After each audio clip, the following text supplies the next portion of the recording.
Dans cette nouvelle séquence, nous allons nous intéresser à la modélisation et à la détermination d'actions mécaniques. Donc on va commencer par contextualiser un peu cette séquence et par donner quelques définitions de base. Une action mécanique, c'est quoi? C'est une cause physique susceptible de maintenir un système matériel au repos, donc de l'empêcher de bouger, de le mettre en mouvement, donc de faire en sorte qu'il bouge cette fois-ci, de modifier un mouvement en cours ou de déformer le système matériel. D'accord? Donc c'est une action mécanique si on a une cause qui permet ou qui pourrait permettre un de ces quatre phénomènes. Ces actions mécaniques, on va les catégoriser en deux types. Les actions mécaniques à distance, c'est-à-dire où il n'y a pas de contact et qui s'appliquent sur des éléments de volume, par exemple la pesanteur, un champ magnétique, des éléments comme ça.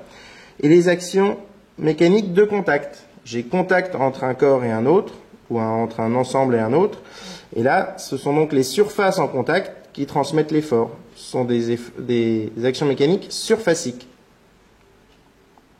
Alors pourquoi est-ce qu'on s'intéresse aux actions mécaniques et à leur détermination, notamment en statique dans le cadre de ce chapitre? On va déterminer des actions mécaniques inconnues de manière à savoir ce que fournit un actionneur.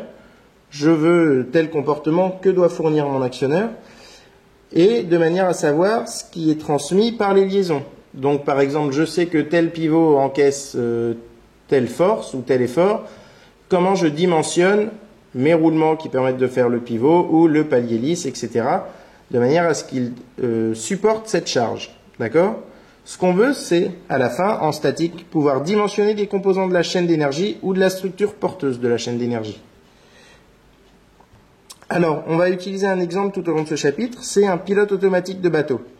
Le pilote automatique de bateau, on va s'intéresser à la partie opérative, qui est là, d'accord, à la chaîne d'énergie. J'ai un vérin qui va maintenir un gouvernail en position. Ici, on va s'intéresser à une position particulière qui est spécifiée à la fin de cette séquence et de votre polycopier.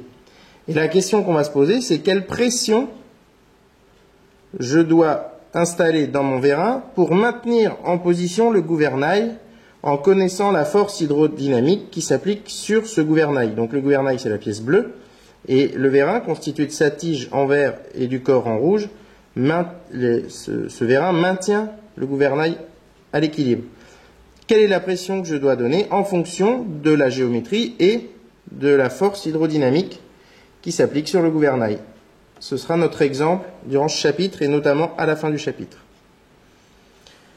Donc, les questions à se poser pour résoudre ce problème, c'est comment je vais modéliser mes actions mécaniques? Qu'est-ce que j'utilise comme outil pour modéliser mes actions?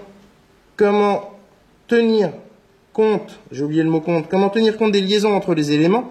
J'ai ici une rotule, ici un pivot glissant, ici un pivot. Comment je tiens compte de ces liaisons-là pour modéliser les actions mécaniques? Quel principe me permet de lier les actions mécaniques entre elles? Et enfin, quelle méthodologie j'utilise? Si je sais modéliser, je connais les principes, quelle méthode j'utilise pour résoudre mon problème au final? C'est ce que nous verrons à travers cette séquence.